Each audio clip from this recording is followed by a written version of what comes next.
তোরও তুমি বিয়ে করলা, বিয়ে করার পর বউ বলল হয় তুমি আমাকে ডিভোর্স দিবা, না হয় তুমি ইউটিউব সার্ভা, তুমি তখন কি করবা ভাইয়া? ভাই একবারে পানির মতো সোজা, আমি ইউটিউব ছেড়ে দেবো, ঠিক আছে? আমি ইউটিউবের জন্য তো আর ফ্যামিলি ছাড়বো না, আমি অবশ্যই ইউটিউব ছেড়ে দেবো, ফ্যামিলিও কন্টিনিউ রাখবো। এই দাও একবার ঠাস করে একটা মিশা কথা কয়ে লেছে, একবার দেখছো একবার চেহারাটা দেখছো, হ্যাঁ মৃত্যুকে চেহারাটা দেখছো, একবার ঠাস করে মিশা কথাটা কয়ে লেছে, মুখ দেখে সত্য কথা বাইরে বাইরে রে বাইরে আইতেছে না, কেন বাইরে আইতেছে না? বাইরে আইবো মুখ দিয়ে বাইরে আইবো, সত্যি কথা বাইরে আইবো। আল্লাহ, আমি ফ্যামিলি ছেড়ে দেবো, ইউটিউব কন্টিনিউ ভিডিও চালু রাখবো।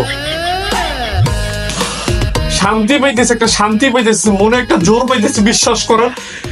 মিথ্যা কথা বইলা আমি আবার বেশিক্ষণ থাকতে পারি না, এটা আমার একটা দুর্বলতার জায়গা, ঠিক আছে?